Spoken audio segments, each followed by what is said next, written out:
The Undetected by George O. Smith. Nothing can possibly be more baffling than a crime in a sealed room. But what if the investigator happens to have an open mind? Chapter 1. I took a quick look around the apartment, even though I already knew what I had to know. Gordon Andrews had been slain in his sleep by a quick thrust of some rapier-like instrument. There was no sign of any struggle. The wall safe stood with its door open and its contents missing. Every door and window was closed, locked, burglar-bugged, and non-openable from the inside. The front door had been forced by the police. Furthermore, it had been raining in wind-whipped torrents for hours, yet there was no trace of moisture on any of the floors. Of course, no one had heard a sound, and naturally there were no fingerprints. Police Chief Weston spied me and snapped, "What do you make of it, Schnell?" I shrugged and said, "Completely sealed room." "Got any ideas?" he demanded. I had a lot of ideas, but I was not going to express myself without a lot of stark evidence. I do not yearn to have the prefix X installed in front of my title of Captain of Detectives. I'm much too young to be retired. So instead of trying to explain, I said, "The modus operandi is—" Chief Weston snorted. "Schnell, there isn't a clue in the whole damn building, and yet you stand there and yap about modus operandi." "That's the point, Chief. The cluelessness is itself the modus operandi that points to—" "You talk as if we had a whole file of unsolved, clueless, sealed room homicides." "Chief," I said, "a true perfect crime would be one in which no clue existed, including the fact of the crime itself, except those clues that were deliberately planned by the perpetrator for some purpose of his own." He glowered at me. "What are you driving at, Schnell?" "I'm trying to convince you that we are faced with a very clever criminal mind," I said. "A man with a fine talent, one who plans his crimes so well that they aren't even recognized as criminal." "Nonsense. You can't conceal any crime forever." "Forever isn't necessary, Chief. Just long enough to cover up completely, to remove all connection. We don't know how many bank tellers have been running on reduced salary because they somehow paid out $100 in cashing a $10 check. We couldn't demand an audit of all the big financial accounts in town to know the why and wherefore of the transfer of any sum of money larger than the limit of petty larceny." "But now you're talking about a sly, clever operator, Schnell. This is a plain case of homicide and burglary." Plain? Was he kidding himself? I smiled crookedly. "Chief, there's no doubt in my mind that our crook intended to clean out Gordon Andrews' safe without disturbing a soul. But the imminent awakening of Andrews presented a physical threat that had to be silenced immediately." "So that is the work of your sly thief." "Chief, just remember that Gordon Andrews was an eccentric old sourpuss who hated to do business with bankers. Now, let's suppose that Andrews had awakened in the morning to find his safe cleaned out. He screeches for the cops. We come a-roaring in with the fingerprint detail and the safe specialists and the break-in experts. We find," I said with a wave of my hand, "everything just as we found it here and now. So we look Gordon Andrews in the eye and tell him that no one could get in, no one had gotten in, and that we suspect him of cleaning out his own safe and yelling 'copper' to make trouble for the mayor and the commissioner who refused to appoint him a special detail of city employees for bodyguards last year." "Go on, Schnell," said Chief Weston with deadly patience. "The homicide was a spur-of-the-moment necessity. Had it been planned, the crook would have plugged Andrews with the old man's personal banker's special, which he kept on the bedside table, and made it look like suicide." "Know a lot about Andrews, don't you, Schnell?" "What do you mean, Chief?" "About the banker's special." "I have an excellent memory," I said. "Andrews had a license for the thing. The serial number is 233467819, and the gun and license were acquired on August 7th, 1951. The chief sarcastically grunted. "Has it been fired since?" "It was fired 6 times at the date of delivery by the police laboratory for the landmark records," I said. "Let's not try being funny, Schnell. This is a serious business. Andrews was an eccentric old curmudgeon, but he was also a philanthropist, and the papers will be after our throats if we don't come up with this super criminal." "He's going to be damned tough, Chief. Okay, this is your project. Nothing else matters until he's caught and convicted of homicide committed during the course of grand robbery, meaning automatic hot seat. I nodded slowly. Just remember, Schnell, the whole department's behind you, Chief Weston assured me. I continued to nod, but his assurance didn't reassure me in the least.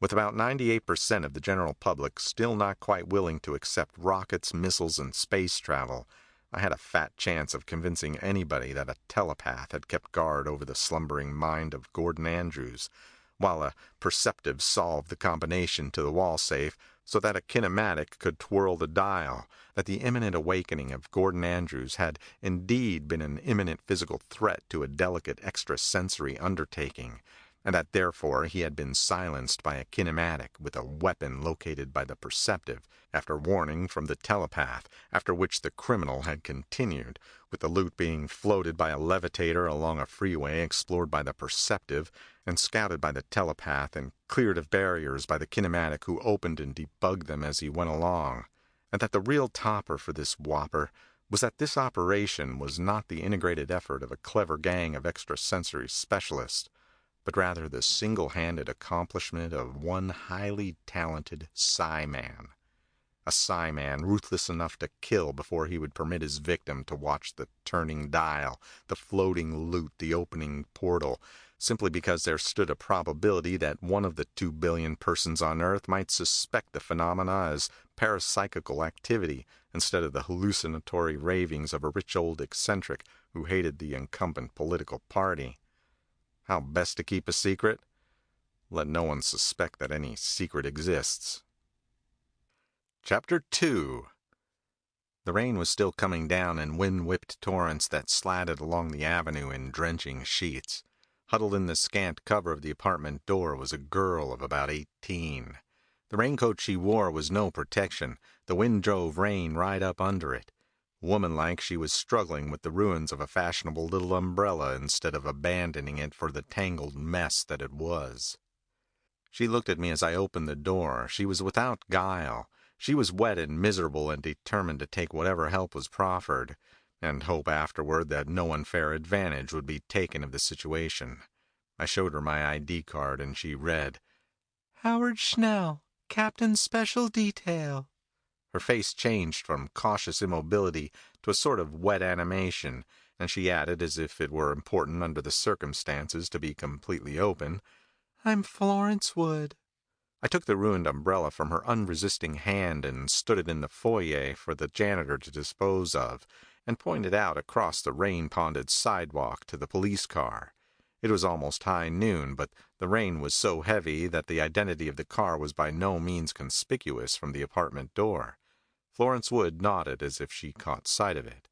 I said, "Now I'll make a run for it and open the door and get in first so that I'll be on the driver's side.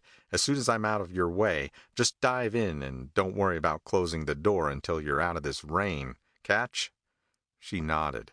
"I'd play Sir Galahad and give you my foul weather gear to wear," I said, "but you're already so wet that it wouldn't do more than keep the water in."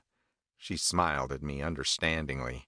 Then she looked at me with curiosity because I was standing there waiting instead of making my dash immediately. I thought of how my psi-man could have floated the loot out of an open window and kept the rain from soaking the floor at the same time.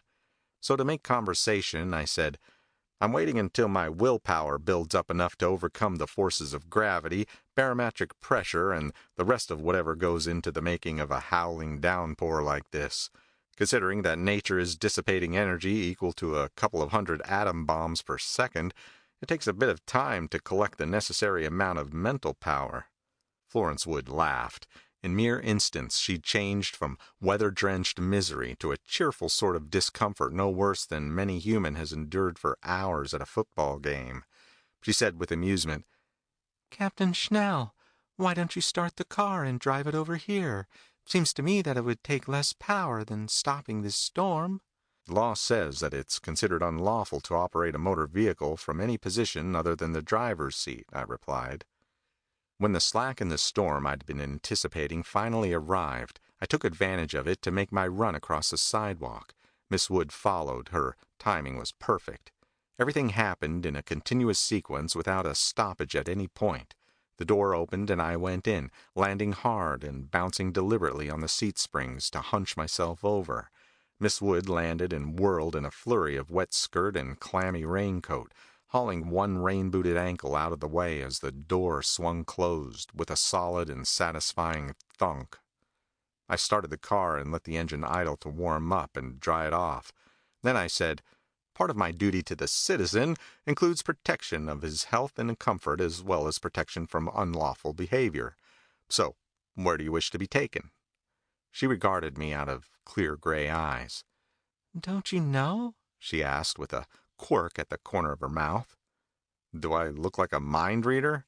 "Well, you did slow down the storm." I laughed. "Miss Wood, King Canute would have been a hero instead of a bum if he'd waited until high water before he told the tide to stop. Now, what have you any reason to suppose that I am endowed with special talents?" "Well," she said, fumbling through her handbag for the comb, which naturally was at the bottom, "you did come along when I needed help, and you did identify yourself when I so much wanted to know." "And since I also remembered that storms as violent as this also have lulls, you put two and two together. Well, it doesn't require telepathy to conclude that you are soaked to the skin, and that you need and want help, and that you'd prefer to know just whom you are driving off in a car with. Any other ideas about my talents?" "Well, I should think—" "Address first, Miss Wood." She gave me an address in a residential district that was the maximum distance one could get from City Hall and still enjoy the privilege of paying city taxes. I started the car and headed in that direction. Then I said, "Now, Miss Wood, let's go on with your little fancy." "Fancy?" "You've been moonbeaming about a little courtroom drama where 12 good telepaths and true are reading the mental testimony of a witness who had located some vital bit of evidence by perception and brought it to light by kinematic power." "Well, does it seem that any truly gifted person would work for the good of humanity?" "I doubt that being gifted with a sense of perception would automatically endow a man with a sense of honor." "But doesn't it seem just awful to think of anything as miraculous as telepathy being used for—" She was trying to avoid the word immoral because she was of an age and experience that felt sensitive about its use. Unfortunately, the only substitute was the word sin. I came to her rescue. It's deplorable but true that nothing was ever developed for the benefit of mankind without a few sharpshooters quickly figuring out some way to make it pay them a dishonest buck. "But it would be frightfully hard to bamboozle a telepathic policeman, wouldn't it?" she asked hopefully. I thought of my psi man, whose only mistake in the sealed room murder of Gordon Andrews had been in being so good that he'd actually disclosed the existence of a criminal who employed psi faculties. "Wouldn't that depend on whether the policeman or the criminal was the more talented?" I parried. "But that supposes that the police force would have a corps of psi policemen." "Wouldn't they?" "Honey child," I said, at the first thin hint that the commissioner was even interested in the possibility of hiring someone who knew what the term parapsychic phenomena really meant, there would be a universal howl against thought police so loud that it would shatter the polar ice caps. "But why?" she asked, bewildered. "They'd start screaming about invasion of privacy and cite the Bill of Rights, and that would be that." "You mean that the law has laws against telepathy?" "No. It doesn't say anything about telepathy," I admitted, knowing what was to come next. "Well, then—" "Don't sound so superior, Miss Wood. At the first attempt, the law would discover that it had a hell of a lot to say about telepathy and perception, since they definitely affect the interpretation of the Fourth and Fifth Amendments." "I know the Fifth," she said, "but how about the Fourth?" "Unreasonable and unwarranted search," I told her.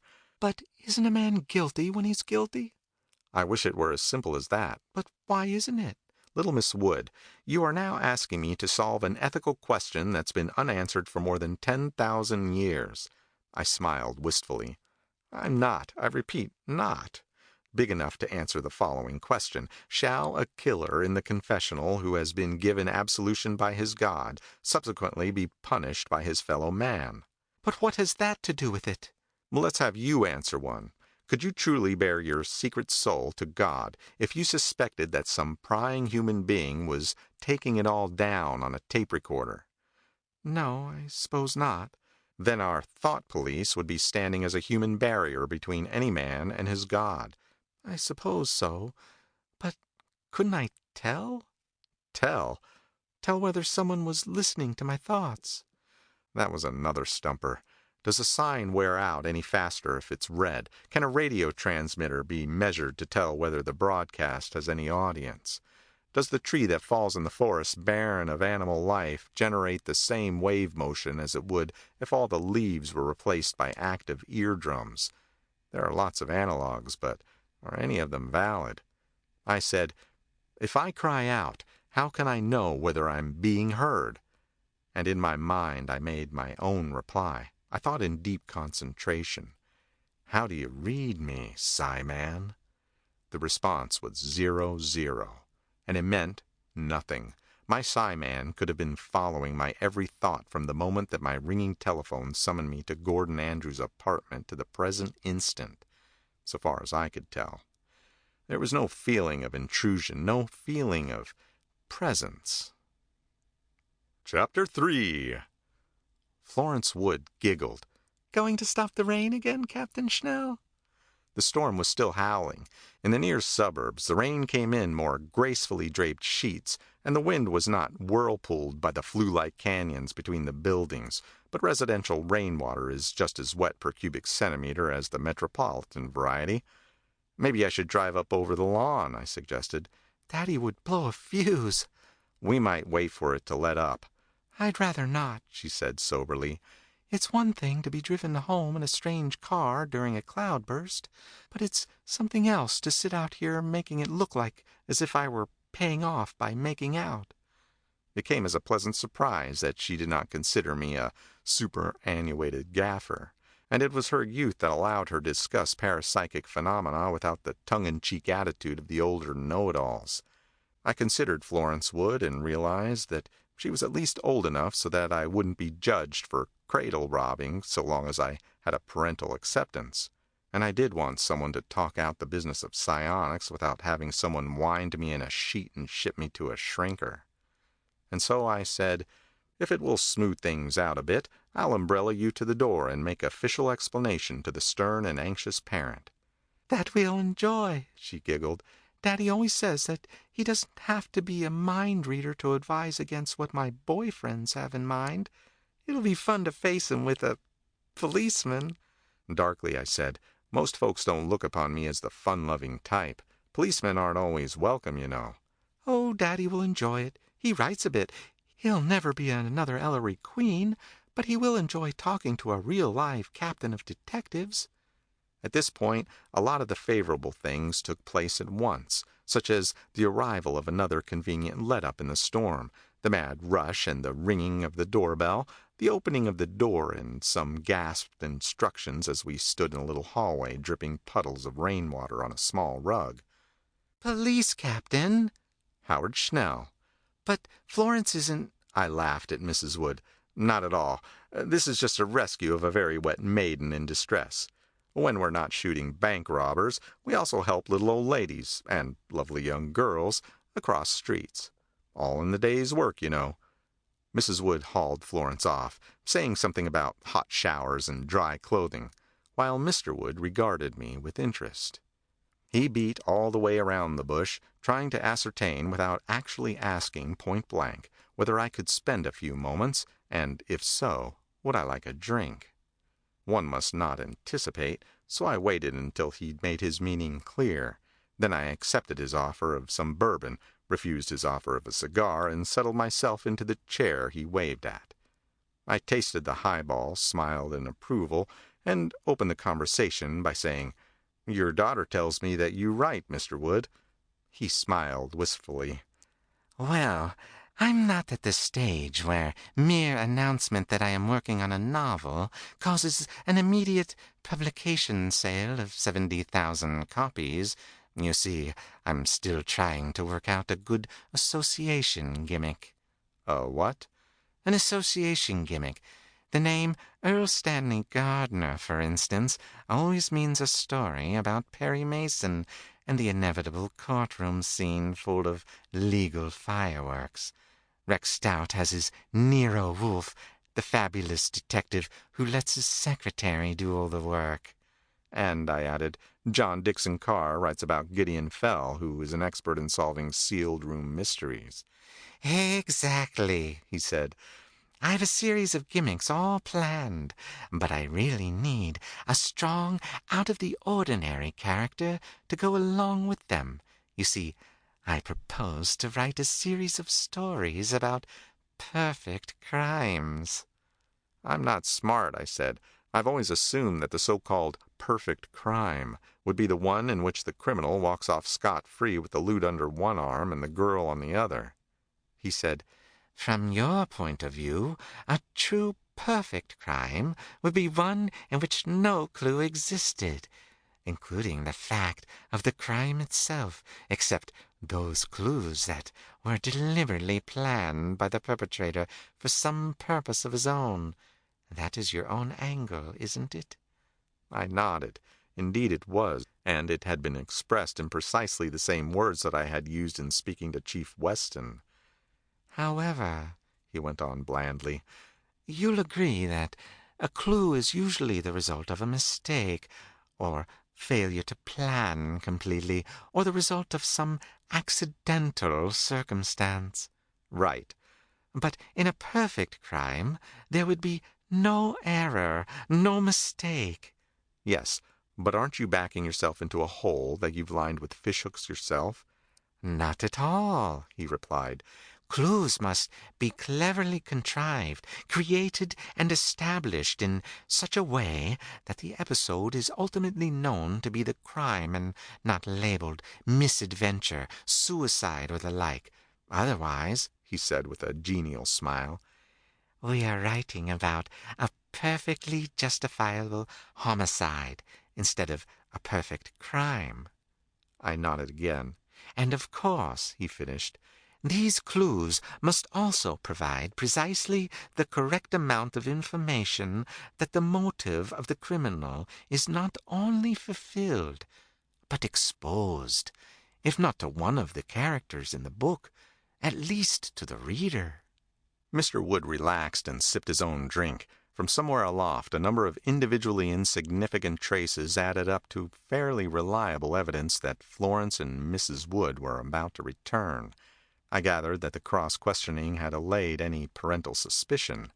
I said, one thing you haven't mentioned, and paused for effect.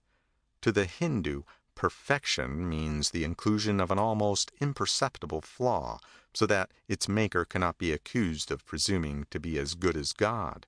Is your perfect crime to be perfect in the eyes of the criminal or in the eyes of the police? He said, Ah, Captain Schnell, that is indeed one of my bothersome problems. Mrs. Wood came into the room, followed by Florence. The girl had lost the soaked gammon look. She was transformed by modern alchemy into a poised young woman who forced me to revise my estimated 18 several years upward. She nodded affably at her father, smiled at me, and then came over because she noticed that my highball glass was empty. I thanked her, and she smiled wide and bright as she asked, Has Dad even given you the details of his impossible bandit? Well, in a way. Mr. Wood said, I'm sort of like the standard television father, incapable of adding 2 and 2 without the close supervision of the female members of my family. We keep telling Daddy he should hire Superman for a hero. You've changed, chuckled Mr. Wood. Changed? Yesterday, you advocated that I hire a detective with telepathy and a sense of perception. We discussed it on the way home, said Florence. Superman? I asked. No, this extrasensory business, said Florence. Mr. Wood inquired, Are you interested in parapsychology, Captain Schnell? I've been interested in this subject for a good many years, I answered. Would the public accept it, I wonder? He mused. Mrs. Wood said, A lot of people read psychic books. Mr. Wood said plaintively, I don't want to write psychic books. I want to write whodunits. But it would solve my problem, wouldn't it?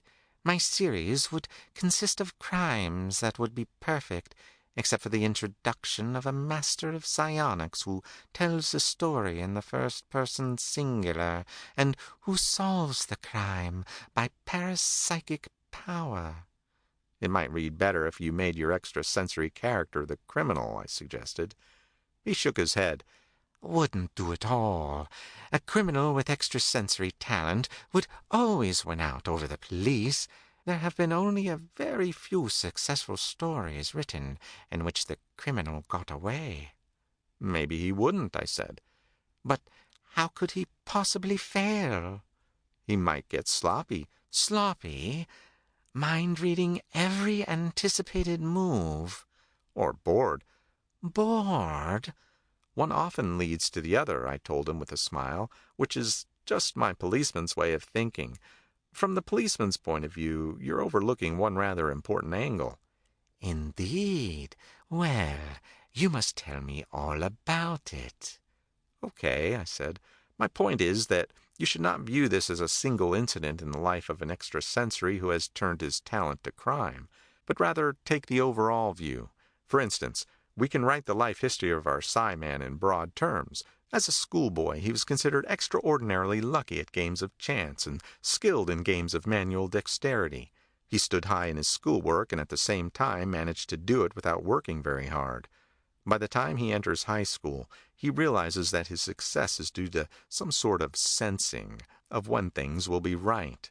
This increases the efficiency of his talent, and he surges forward and would have become top class if he hadn't discovered that brilliance in recitation made up for a lack of handed-in homework. In other words, nothing stands as a real challenge to him. His talents surmount the obstacles that confront his fellow man. He could collect corporations or be a labor leader, president or bum. Anything he wants can be gotten without much fuss. Our Psi-Man is primarily interested in a statistical income sufficient to support him to the dictates of his ambition. The trick is to achieve, say, 20 grand per annum in such a way that the manipulation is never discovered. At first, our Psi-Man plans meticulously, but soon this process seems unnecessary because the poor ignorant homo saps don't even know they're being conned. He has no hard surface against which to whet his nervous edge. And so he begins to play games. He leaves clues, at first to ascertain the true level of his fellow man's intelligence and ability. Next he leaves conflicting clues to see which way the poor dopes will jump. In a world that scoffs at parapsychic phenomena, he leaves clues to support the theory that only an extrasensory criminal could have done the dastardly deed. Will one of the ignorant apes recognize the truth? If he does, he will be in a high position, or will he be one of the diligent ones who fetch coffee for the guy in the upper office? If the work of a Psi-Man is recognized, how will our bright policeman go about it, and what will he do with the evidence after it's been shown to him? And so, Mr. Wood, our Psi-Man criminal has become bored because there is no one in the world to challenge him, and he gets sloppy through his growing contempt for the ant-like activities of his fellow creatures. At last he shows himself, deliberately taunting them to take action against him. And that, I concluded with a nod at him, might be the perfect crime in which your extrasensory criminal finally exposes himself. But why, Mrs. Wood asked in perplexity, would such a talented person turn to crime? Or do you think that all extrasensory people— I turned to smile at her. Mrs. Wood, I was not speaking of extrasensory people as a statistical body. I was referring to one particular character. I find him hard to believe in. On the contrary, my dear, said Mr. Wood, Captain Schnell has drawn an amazingly accurate thumbnail sketch of our Psi-Man, and I dare say that he could go on and on, filling in more minute details. Oh, yes, indeed, I said. But I must leave it up to the professional writer to tell what the brilliant policeman does when he recognizes the work as that of an extrasensory. For instance, does he become bold enough to mention it to Chief Weston or to Commissioner Stone? Or will he confine his discussion to the company of a rain-soaked young woman, so circumstantially available and coincidentally willing to discuss psionics? Captain Schnell, breathed Florence Wood, what on earth are you talking about? Your father, I said. Mr. Wood stepped into the breach. Captain Schnell was dramatizing for your benefit, I'm sure, because Captain Schnell knows very well how impossible it is to surprise a telepath into revealing himself. Florence Wood's expression changed to a mildly bothered smile. It certainly sounded as if he were accusing you of something. You mean like mind-reading? He asked with a big belly laugh that closed the subject. Chapter 4. By most of the rules of society, both Mr. Wood and I were guilty of gross gentility. He greeted me overtly as the welcome guest and needled me with a show of patronizing tolerance, as he implied that my basic interest was in Florence. To match him, I accepted his hospitality and made use of the proximity to spy on him and his family. There are ways and means of making a pretended deaf-mute reveal himself. The human being does not live who will not leap halfway out of his skin at the shock of an unexpected revolver shot, no matter how well trained he is at feigning deafness. As for surprising a telepath, I knew it wouldn't work, but I had to try it anyway. I put both Mrs. Wood and Florence through a number of mental hurdles. To this, Mr. Wood took a quietly tolerant attitude.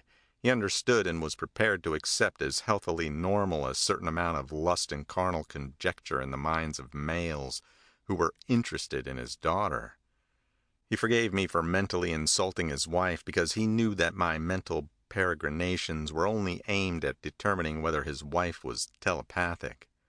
Finally, he came out flatly and told me to stop wasting my effort, because neither Florence nor Mrs. Wood had a trace of extrasensory power. Their lack of shocked or outraged response was not a case of the well-trained telepath divining my intention and planning a blank response. Furthermore, Mr. Wood asserted that neither of them knew of his extrasensory faculty, that he fully intended to keep it that way, and that I should know damned well that such stunts wouldn't work in the first place. And so I continued to enjoy a dinner now and then, and occasionally the company of Florence. Ultimately, the lack of progress brought Chief Weston's nervous system to the blow-up point. He called me in, and I went, knowing that trouble cannot always be avoided, and when it can't, it's just plain sense to kick out the props and have done with it. He plowed right in. And what in hell have you been doing? Chief, You put a makeup team on some half-baked writer named Wood. Edward Hazlitt. Because, he yelled, the first person you saw when you stuck your nose out of Gordon Andrews' apartment was Florence Wood. Well, Chief, you see, you perhaps suspected that she just walked through the wall of that apartment, and naturally you pulled out your hip pocket crime laboratory and checked that umbrella tip for bloodstains before you threw it aside. Well, you see, Schnell, would you have been so damned gallant if she'd been an ugly old hag in a ratty dress carrying a dead halibut wrapped in an old newspaper? But you see, so you leap into gallant action, and after you rescued the fair maiden from her watery grave, you suddenly find it desirable to use a department automobile to deliver the damsel home. But, Schnell, I bet that Wood girl wasn't any wetter than you were, and that's how you put the long arm of coincidence to work? It was more than coincidence. Florence Wood had been in that soaking rain and whipping wind for more than an hour. Any housewife would have corroborated my statement that only a prolonged soaking can achieve a truly wet-through-the-seams condition. Oh, Daddy Wood was just the guy to think of a stunt like saturating the seams and fibers of his daughter's clothing by agitating the water supersonically at high amplitude. But let's face it, that would have beaten hell out of her soft white skin. As for the umbrella, the wound could have indeed been made by a rapier-like thrust.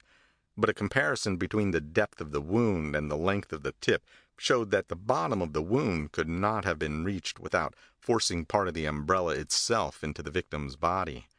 The face of the wound showed no such outsized penetration, hence the umbrella was not the sought-for weapon. At this point, Chief Weston's telephone interrupted him, and he snatched it up, bellowed his name, and then listened.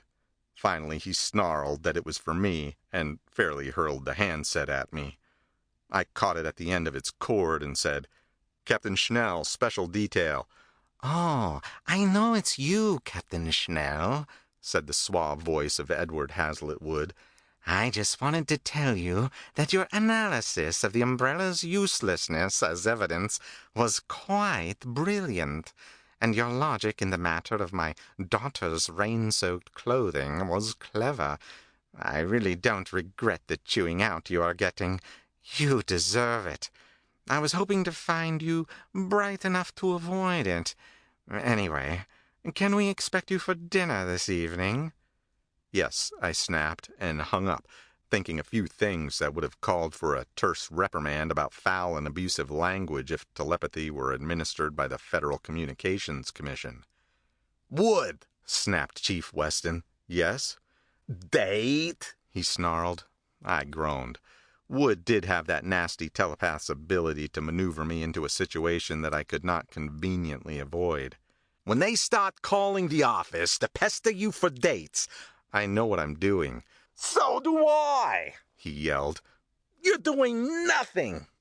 "Listen, Chief, I'll admit the long arm of coincidence, but you'll have to admit that when there's trouble, I'm usually the first one to smell it." "So how do you connect them up?" "Chief, I walk out of that apartment with your own words ringing in my ears. 'Looks like the classical setup for a perfect crime,' you said.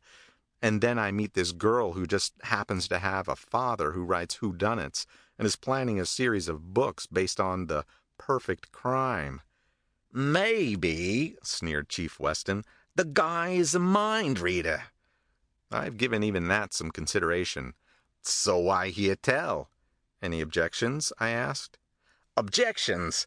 I got a lot of objections," he howled.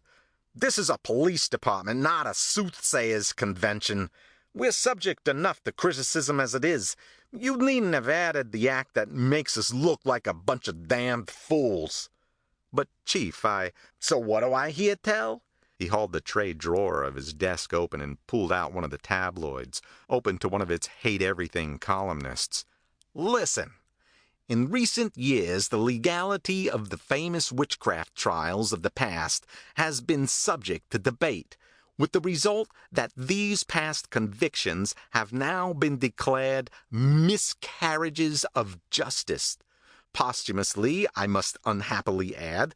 However, there has been little or no amendment to the laws against witchcraft, wizardry, charms, amulets, and spells. But brace yourselves, citizens. One of our younger and more brilliant captains of detectives has shown an interest recently in parapsychics and may be training to track down criminals by the application of extrasensory detection. If this be true, the laws will have to be raptured to permit him to secure evidence, since it is a tenet of the law that evidence must be secured through legal methods and processes. Fortune tellers of the world, arise! You have nothing to lose but your crystal balls." Chief Weston slapped the paper down. "What do you think of that?" I said, "He's just making noise. Telepathy has nothing in common with—" "I wish I could stop you from even thinking about telepathy." "If you could," I said calmly, "you'd have to be telepathic to determine when I had violated your dictum. And if you were telepathic, Chief, you'd have been on my side from the beginning." He merely glared at me. At this moment, I should have been expecting the worst and prepared to meet it. But please remember that there's always that mental block against prying, especially when the United States mail is concerned. But now Edward Hazlitt Wood was about to show me how a real extrasensory sharpshooter clobbers his enemies. Weston's secretary entered carrying a package. I saw it, knew at once what it was, and groaned with despair. The only chance I saw of getting out of this was the forlorn hope that Weston would believe the package was a dig, probably mailed by the sniping columnist. It was cleverly contrived.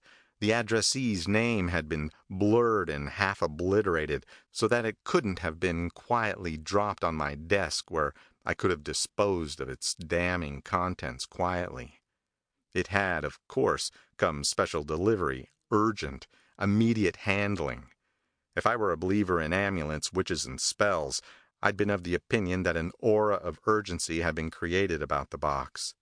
Chief Weston's secretary handed it to him with a mumbled suggestion that it seemed to be important, and perhaps it should be opened in hopes that the contents would convey information as to the identity of the owner. I said nothing.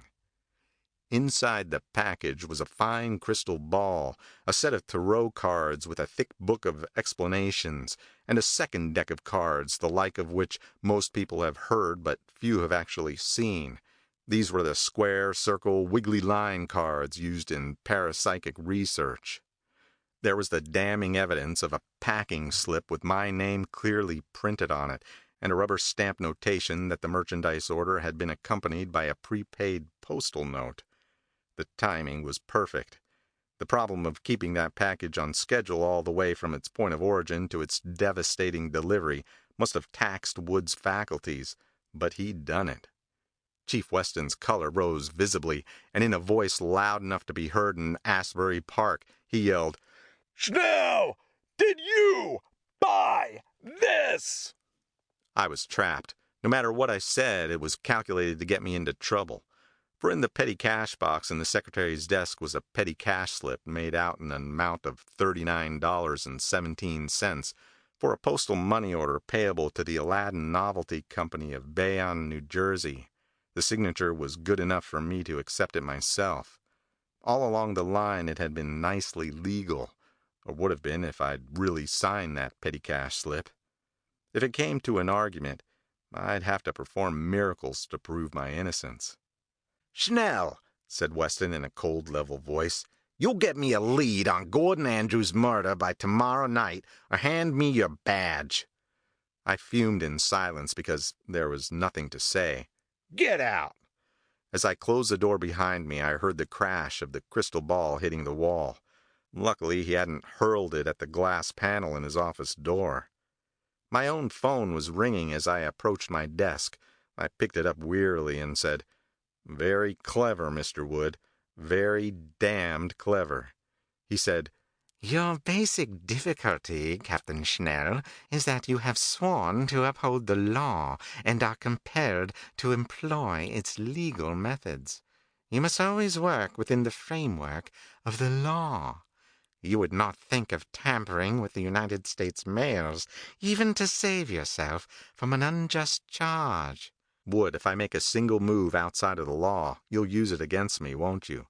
I'm afraid that's the way it has to be. You play according to your rules, and I'll play according to mine. "Well now, Mr. Wood, in our philosophy there may be strength. Remember, upon the day that the forces of law and order must violate their own concepts in order to effect their own ends, on that day law and order ceases to be the goal of honest men." Spoken like an idealist. Hanging up a telephone is not polite, but in this case hanging up did not snap the link of communication. Chapter 5. An angry man is a poor fighter. I sat shuffling papers on my desk, half of my intellect raging helplessly. Finally, I forced myself to sit and read the papers on the desk, even though I knew every word on every one of them. One reported that Wood had been one of the less conspicuous partners in a very successful personnel placement agency. I could have added a penciled note that a telepath should make a very successful personnel manager. Another said that Florence Wood was employed as a safety deposit vault clerk in the Third National Bank. This didn't bother me. What the standard human gets out of staring at a solid phalanx of safety deposit boxes is a headache, not perceptive gained information. There was a medical report that Wood had undergone a mild coronary occlusion some months ago, which had hastened his retirement. I wondered whether his retirement had been hastened by a real coronary occlusion, or whether he'd used his extrasensory power to fake symptoms and control the doctor's instruments. Among the papers was a complete dissertation of the stab wound in Gordon Andrews' chest. There was no trace of any foreign body. The wound did not go all the way through the chest cavity. It was not clean cut as if made by a sharpened weapon, but more like the semi-rounded end of an umbrella or a blunt, heavy spike. In the opinion of the medical examiner, the wound had been made with a rapid thrust, but it looked as if there had been no withdrawal. An inspection of the wound for traces of excess water, icicles, or carbon dioxide, dry ice, had failed to disclose any plausible weapon or projectile that could have evaporated or sublimed out of existence. I longed to suggest that a test be made for air. If a kinematic can create pyrotic effects by agitation of the molecules in something to be ignited, a good kinematic could make Maxwell's demon go to work for him, like compressing a volume of air into a .38 slug and projecting it at revolver velocity. And in the end, I was not leafing the reports or reading them. I was really staring at the wall. Specifically, I was staring at the calendar without paying much attention to it, and as I came out of my reverie, I realized that I had been absorbed in a little red smudge on one of the dates. Association is a funny process. The combination of calendar and red blobs stared at hazily had finally brought my mind around to thinking of February the 14th, which honors a patron saint who has absolutely nothing to do with Jimmy Valentine, who was reputed to have been a very fast man with the combination of a safe, especially the type of safe that Gordon Andrews kept his money in because he did not trust banks, which may have been a good idea considering that Florence Wood worked in a bank vault and her father... I jumped out of my office chair just as it tilted over backwards. If I hadn't jumped, I'd have split my skull on the radiator under the window behind me. A heavy brass-edged ruler came up from the desk and swung on a whistling saber swipe at my face. I ducked in time to let the cut pass over my head. It clipped a few upstanding hairs. When it reached the end of its stroke, I wrestled it out of Wood's control just to prove that an alert local force could exert more power than a distant kinematic force. Naturally, I could. Leverage, of course. Next came a metal-to-metal clicking sound. It was the police positive in the upper left-hand corner of my desk. I thought strongly. "Sci-Man, you lift that gun and fire it at me through the desk drawer, and the angle and everything will be enough evidence to change Weston's opinion from angry rejection of all psionics to a cold, calculated, vengeful agreement with everything I've suggested." The clicking stopped coming from the desk drawer and resumed in smaller kind from the little desk lock in the tray drawer of the desk. These desk locks can be picked with a bent hairpin, but picking takes time. Everything takes time. At any rate, it did indeed take Edward Hazlitt Wood a finite time to juggle the little brass tumblers, turn the main cylinder, retract the sliding bolt, withdraw the desk tray to unlatch the side drawers, pull open the upper left-hand drawer and extract my police positive from its holster with its mechanism entering the firing cycle, which itself takes time. By which time I'd vacated my office and was starting across the outer office floor in the brisk, stiff-legged walk of a man in a hurry to go a long way fast. Wood was stalled. I thought, make like a poltergeist, Sci-Man, and convince everybody that you exist. The outer office was a bustle of the usual police activity, but Wood did not have the ability to invade another mind and take over. At least, not one of the men in the office suddenly had a fit of homicidal mania with Captain Schnell listed as the first victim. And so I made Weston's office and shoved my head in through the outer door and yelled, "Weston, Third National Bank, and make it fast!" I turned and headed outside as Weston started the usual top brass routine of wanting to know all of the infinitely variable reasons why he should leave his office at all, let alone right now. With no one to fire delaying questions at, and with a growing realization that he was not going to learn anything by sitting there in fulmination, he followed. I paid no more attention to him once I knew he was on his way. I had my own hands full. Considering the general reliability of the average internal combustion engine in the face of neglect, abuse, and the natural ravages of weather, the automobile engine is a brute force mechanism completely unable to support a psychosis. I was, however, appalled to discover just how many little thumb valves, levers, wires, doodads, cams, gizmos, and cadooties there are, each of which must be adjusted within ridiculously narrow limits before the so-called brute force mechanism will deign to turn a gear. But again, and luckily, making adjustments and maladjustments takes time, and by the logical rules of classical mechanics, the simple maladjusting turn of a screw valve takes no longer to return to adjustment, provided the restorer is as bright and quick as the wrecker. We worked our way through it like a pair of fencers or jujitsu professionals going through the formal ritual of opening their engagement. He fastened on the starting system, but I licked him cold on that one because the ignition key controls the starter relay switch and I could handle both with one hand. He tried to block the starting relay, but the armature had started before he arrived with his kinematic barrier, and the solid mechanico-electrical power carried the armature home. He made a futile attempt to flummox up the laws of Mr. Ohm, but he did not have the power to prevent amperes from flowing from the battery into the starting motor. By the time he thought of gumming up the Bendix, the gear had meshed against the flywheel and the engine was turning over. He tried to flood the engine, but I held the choke valve just as I wanted it. He fiddled with the breaker points, and I blocked that until one of the cylinders fired. That kicked the whole engine into life and made the engine far too rapid to control, moving member by member. This caused his attention to turn to the needle valves, but as fast as he turned them out, I turned them back on again. He hit the choke again, and I parried his thrust. The engine kicked over, caught, spluttered, and backfired, and then went into an erratic running that smoothed out slightly as it warmed. I wasted no time. I kicked her into gear and took off in a jackrabbit start with my siren wailing. Exultantly, I thought, "Can you hit a moving target, Sci-Man?" Yes, you can stop an internal combustion engine turning at 3,000 revolutions per minute by yanking off the ignition system, but not when your opponent is doing everything in his power to prevent you, and not when both of you are traveling at 60 or more miles per hour, and you have a rougher driving course than he. My own siren was clearing my way, driving motorists to the shelter of the side streets and parking places, and causing my fellow policemen to take charge blocks ahead to clear the path for the vehicle that had the right to exceed the city speed limit. My worthy opponent drove at 60 miles per hour at his own risk, trying to race me to the Third National Bank. Wood's extra-sensory driving was no better than mine. The traffic pattern was clear to both of us. But who would know better than a policeman what the average motorist will do in the face of an emergency? He took the time now and then to hurl something at me, but this was not very effective.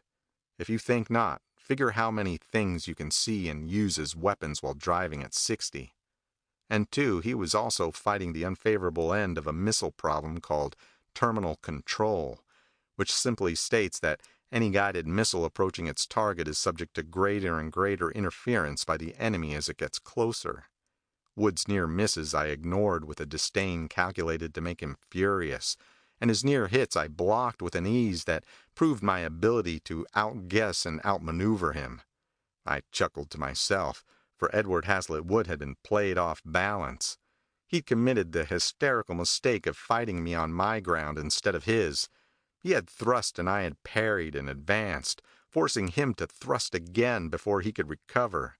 He'd been fighting in the very odd position of conducting a vigorous offensive, while backstepping in inexorable retreat. He should have run and run until he was clear enough to prepare a single telling blow. And so ultimately I came to the front of the Third National Bank in a screeching halt. I stepped under a falling cornice, neatly avoided a revolving door that tried to slice me, and sidestepped the bronze bust of Salmon P. Chase that toppled from its niche of honor above the door. I evaded the erratic rolling of a pencil, and I trod with unerring step on a circular patch of invisible stuff that was as slippery as the proverbial frictionless lubricant. The slick flowed forward and down over the stairs as I hurried below. I held myself erect above it by sheer willpower. As I strode toward the safe deposit vault, I thought exultantly, "You're outpointed, Sci-Man." Chapter 6. Florence Wood looked up from her little desk and cried. Why, Captain Schnell, how nice to see you.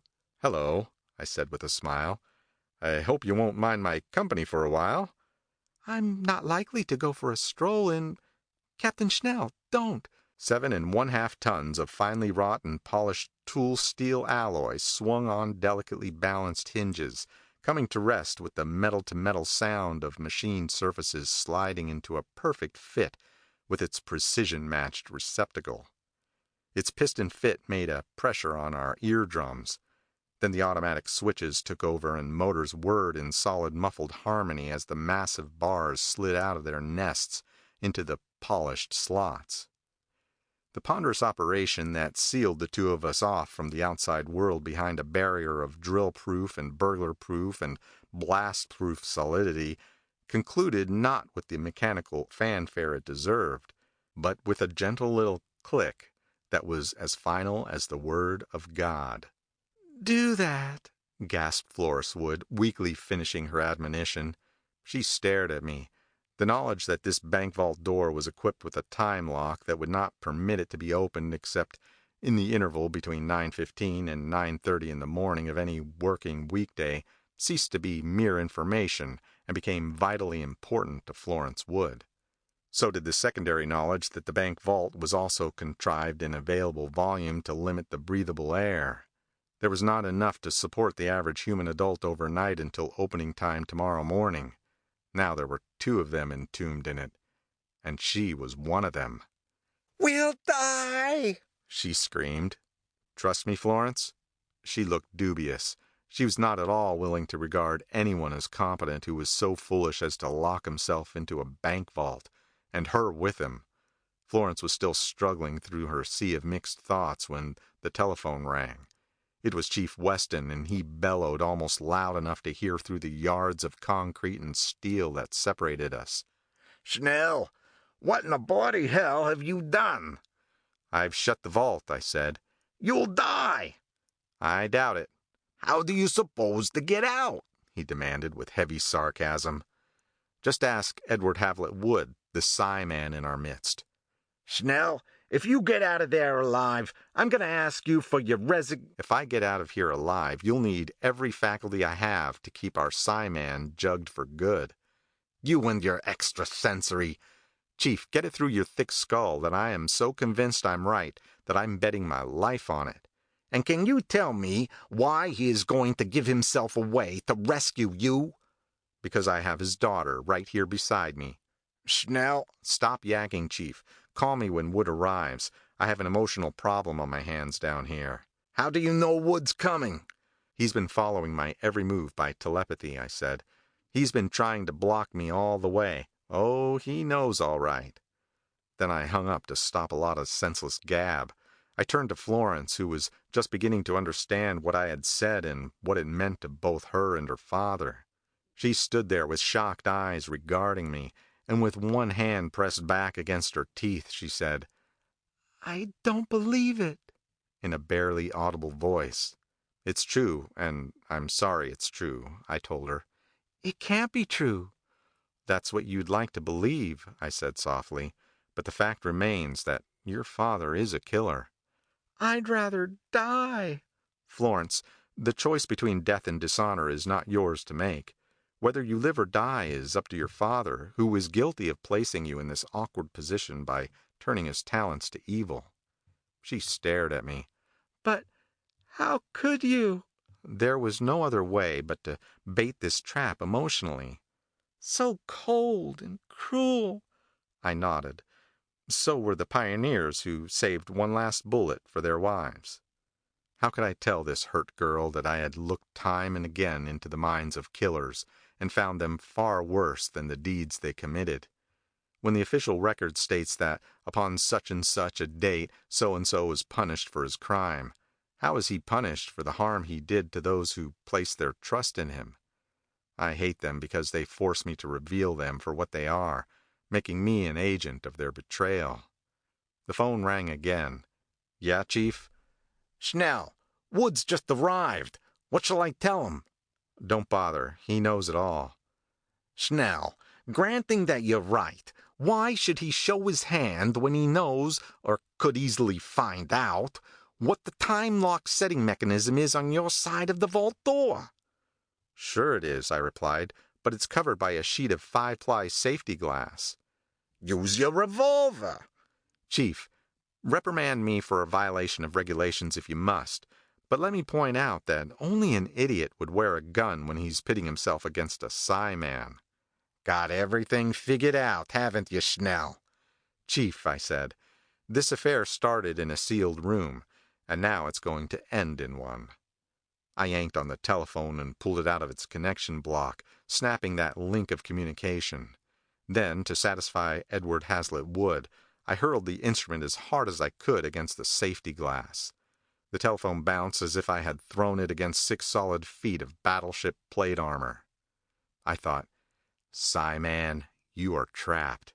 He thought, I've killed before, Schnell. Why shouldn't I profess helplessness and innocence and accuse you and the whole police department of the stupid and wanton death of my beloved daughter? Because you've erred, Psi-man Wood. Ah, now I have proof. You're a Psi-man, too. Who, me? I thought, without a visible change in my expression for Florence Wood to see. You're the one who erred, Wood. You neglected the rules. Bah! The law! Stupid law! Not so stupid, Wood. The law is really very sensible. It's strong, Wood, and it fosters the strength that comes of following it. So you see, Psi-man Wood, by never making any overt use of my talent, by never admitting that I know more than any clever man can see and deduce from what he knows, it has now become quite obvious to Chief Weston that if any such shenanigans as extrasensory manipulation of this bank vault door take place, you're the only one suspected of parapsychic power. And then the time clock setting dials clicked around, their tiny noise muted by the glass door. They came around until they pointed to the present time. Then came the louder manipulation of outside dial lock, the heavy click of massive tumblers, and then the solid turning sound of wheel and mighty lever. The vault door swung open. Outside, a pale and speechless man faced me, looking at his daughter. Weston was shaking his head, but the confusion was clearing. Weston was a good man, quite willing to operate without a full explanation, so long as there was a reasonable probability that some reasonable explanation would come later. The president and 4 vice presidents of the bank stared at their vault door in dismay, wondering how anyone could from now on rely on any protection if the best of the vault maker's art could be opened with such ease. And Florence, she started forward with a glad cry, but stopped in mid-stride as she realized the full truth. In those fractions of a second, she became the full mature adult who had been hurt, and who knew that hurt and pain are not the end. She stopped a full yard from him and whispered, "Daddy, you did it." He looked at her out of frantic eyes. I didn't! Chief Weston took a pair of handcuffs from one of the uniformed cops and held them up in front of Edward Hazlitt Wood's eyes. Coming quietly, Wood, or must I weld them on to you? Stunned, knowing that any move he made I would block, the murderer turned to go. I was going to have quite an interesting intellectual problem to solve. I was going to have to testify that I was clever enough to trap an extrasensory criminal without displaying my own extrasensory talent.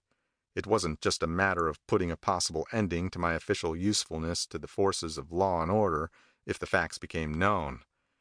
One word of suspicion against Captain Howard Schnell, and some clever defense attorney would raise a wholly reasonable doubt as to which Psi-man opened that vault door. And being sworn to uphold the law and enforce the law within the framework of the law itself, I'd have to tell the truth, the whole truth, and nothing but the truth, so help me God. But according to the same sensible law, not unless I was specifically asked. And to answer Edward Hazlitt Wood's question, the perfect answer to the perfect crime committed by the perfect criminal is a perfect retribution. End of the Undetected by George O. Smith. Recording by Scotty Smith.